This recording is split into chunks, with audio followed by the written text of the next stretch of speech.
Solo guardandola è impossibile non lasciarsi trasportare dalla fantasia, pensando di attraversare luoghi remoti o di scollinare tra le dune dakariane. L'identità di questa moto vuole mettere in chiaro la sua vocazione per l'avventura nell'off-road. Esteticamente ricorda la mitica Cagiva Lucky Explorer motorizzata Ducati, vincitrice di 2 massacranti raid africani negli anni 1990 e 1994. Amici delle due ruote, ben ritrovati! Sono davanti alla concessionaria Ducati di Brescia, entusiasta di prendere in consegna la tesissima Desert X. Restate su questo canale per scoprirla nel dettaglio dopo la sigla!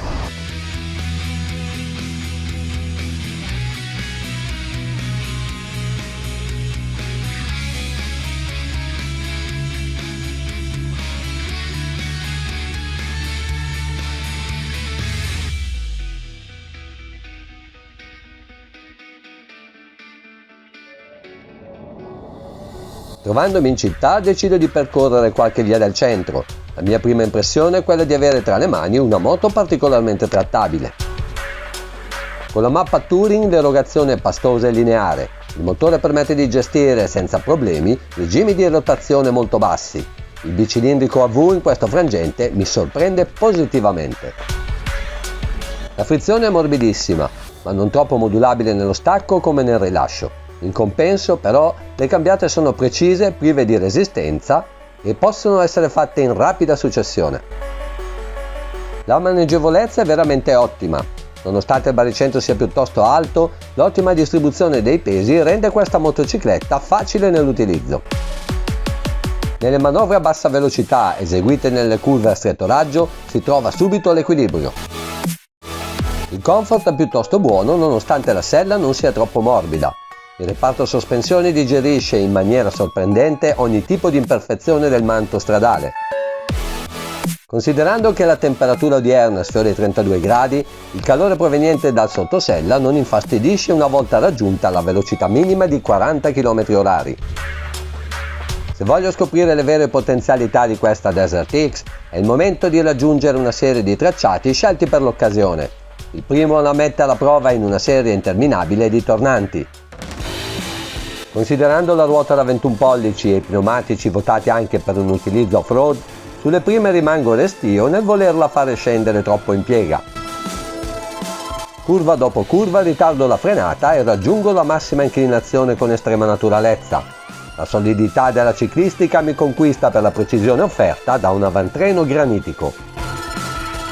La forcella Cayaba da 46 mm offre un'escursione di 230 mm ed è completamente regolabile. La taratura mi soddisfa pienamente nella guida sportiva su strada. I trasferimenti di carico sono perfettamente controllati e la scorrevolezza è perfetta. L'impianto frenante anteriore è composto da 2 pinze Brembo M50, da 2 dischi da 320 mm e una pompa Brembo PR 18x19. Con poca pressione sulla leva si può forzare una staccata senza percepire alcun effetto raddrizzante. La prestazione è paragonabile a quella riscontrabile su di una Super Sport pronto gara. Perfetta la modulabilità. In uscita di curva spalanco il gas senza troppi riguardi. Anche questo frangente rimango sorpreso da quanto sia possibile mantenere la traiettoria impostata senza che l'avantreno tenda ad allargare. Il monoammortizzatore Cayaba offre 220 mm di escursione alla ruota posteriore. È completamente regolabile e ha un'ottima progressione di intervento nonostante sia direttamente infiltrato al forcellone. Per isolarlo dal calore proveniente dal motore e dal catalizzatore sottostante avrei preferito vedere qualcosa di più efficace di una semplice paratia in materiale plastico. Al posteriore è montata una pinza Brembo a doppio pistoncino, un disco di ben 265 mm e una pompa Brembo PR 16x22.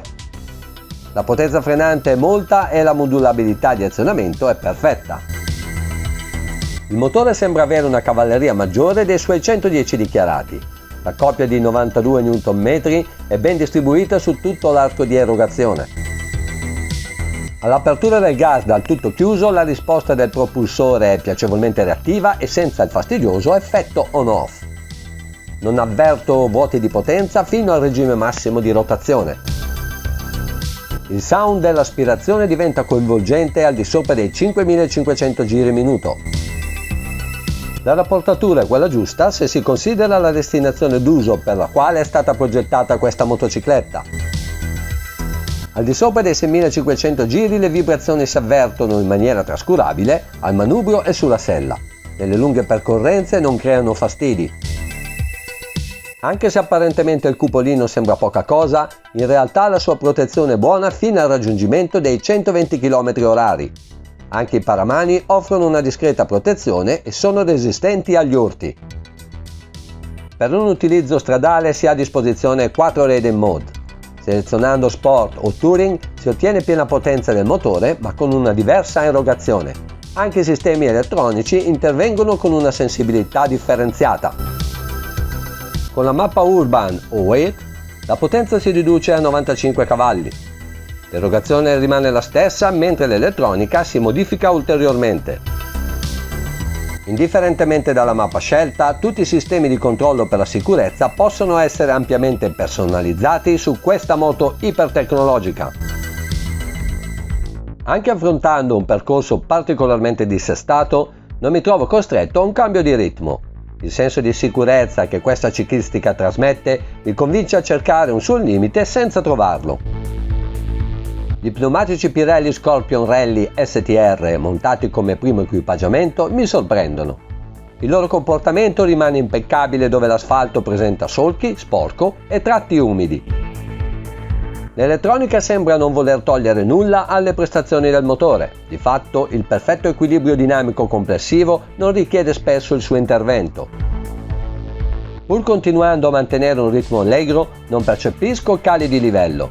Il cambio, la frizione e il reparto freni rimangono impeccabili nella funzionalità e nelle prestazioni. Nel misto stretto la Desert X si comporta come una motard. Danzare con lei tra le curve è fin troppo facile. Difficile è stare entro i limiti di velocità. L'interasse di ben 1615 mm e l'avamcorsa di 122 mm non la penalizzano nell'agilità, anzi, i cambi di direzione sono veloci quanto il piede sinistro del pilota a cercare il rapporto migliore. I comandi rispondono prontamente con il minimo sforzo. Le sospensioni continuano a fare bene il loro mestiere, mantenendo la moto stabile e precisa. La Ducati Desert X è in grado di dare grande soddisfazione a chi ama la guida sportiva e di garantire al tempo stesso facilità di utilizzo e tanta sicurezza. Per il suo comportamento riscontrato su percorsi asfaltati, questa motocicletta merita un 10 e lode. Congratulazioni a chi ha partecipato allo sviluppo di questo progetto. È il momento di portare la Desert X su di un percorso che più le si addice. Per come ci è stata presentata, da lei ci si aspetta molto. Pensando che la taratura idraulica delle sospensioni sia adeguata su di uno sterrato veloce, mi limito a scaricare la sola molla del monoammortizzatore. Nell'off-road preferisco avere maggior peso sul posteriore al fine di avere una miglior trazione e un maggior controllo dell'avantreno. Il feeling è immediato. La sensazione di sicurezza percepita mi porta a un'andatura allegra ma controllata. La mappa off-road studiata per i meno esperti mette a disposizione 75 cavalli. L'ABS rimane attivo su entrambe le ruote in maniera differenziata. Il traction control lascia poca libertà alla ruota posteriore di perdere trazione. Anche in questo frangente le sospensioni anteriori mi sorprendono. Come se fossero l'estensione delle mie braccia, mi comunicano tutto quello che succede al di sotto della ruota anteriore. Il mono si comporta altrettanto bene. Il lavoro svolto consente un'ottima trazione senza che la moto sieda troppo. Il merito va anche agli pneumatici, forse il meglio che si può trovare in fatto di performance e versatilità d'utilizzo. L'ergonomia è perfetta anche guidando in piedi sulle pedane. Direzionare la moto è talmente facile che si dimentica dei suoi 223 kg in ordine di marcia. Con la mappa Rally è tutt'altra cosa. Non ci sono limiti di divertimento stando in sella questa Desert X. Il motore, libero di esprimere tutti i suoi 110 cavalli, ha una schiena possente. La sua progressione non mette mai in difficoltà. L'elettronica lascia derapare la moto e l'ABS interviene in maniera meno invasiva sulla sola ruota anteriore. Mi lascio alle spalle il panorama pensando di raggiungere un percorso molto diverso.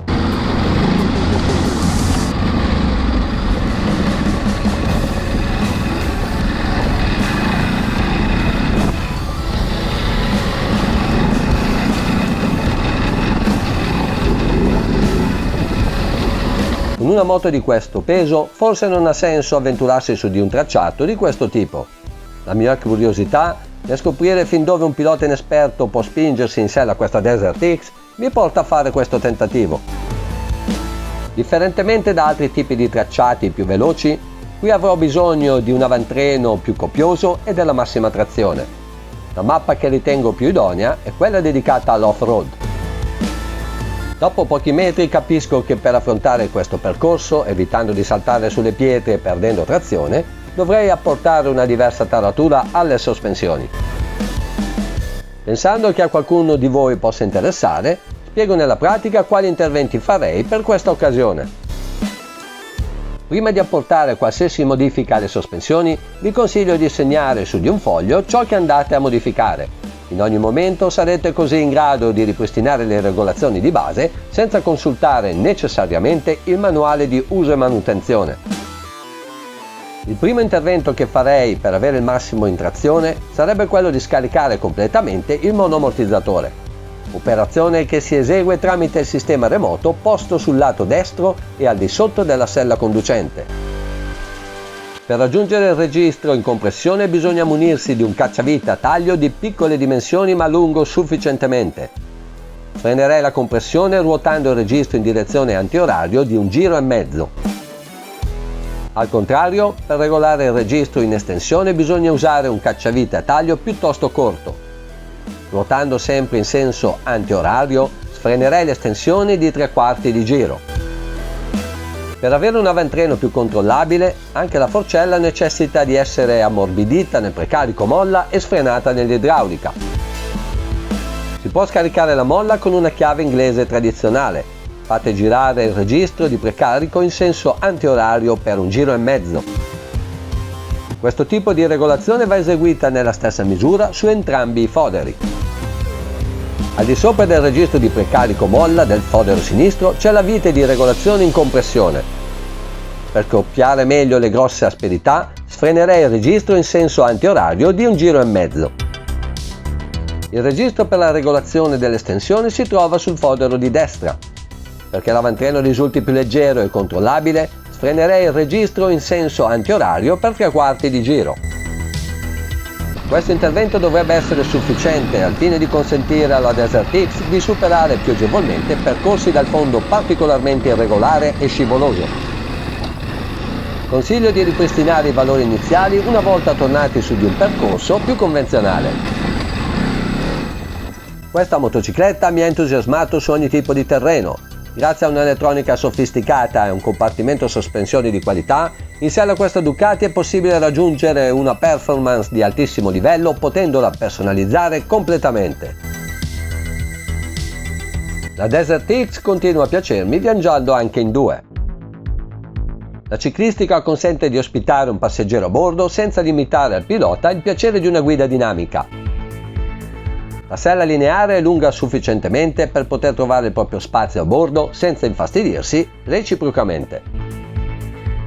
Le pedane passeggero sono ben distanziate da quelle del pilota e all'altezza giusta per offrire il comfort necessario ai lunghi trasferimenti. Il maniglione posteriore offre un solido appiglio al passeggero. Due tipi di allestimento sono disponibili per le diverse esigenze. Uno prevede l'aggiunta di un serbatoio posteriore più altri accessori per affrontare un viaggio lungo e avventuroso. L'altro per fare del turismo più convenzionale con valigie, bauletto e altri comfort a cui non si può rinunciare. La Desert X diverrà sicuramente la nuova compagna d'avventura per molti biker. L'impianto di illuminazione è completamente a LED. Mi piace molto come è stata integrata la luce DRL. Il fanalino di coda è ben visibile ma il look, a mio avviso, non si amalgama con quello proposto sul frontale. I due proiettori anabbaglianti sono molto efficaci, il fascio luminoso è ampio e profondo. peccato che i blocchetti non siano retroilluminati. Il display è ben visibile di giorno come di notte. Le informazioni sono complete e disposte in una specifica logica funzionale. Anche senza troppi riguardi, questo motore Ducati dalle elevate prestazioni non è esoso nei consumi. Con 1 litro di benzina si possono fare in media 20 km. Con il serbatoio supplementare da 8 litri, disponibile per uso specialistico, la Desert X può raggiungere circa 600 km di percorrenza.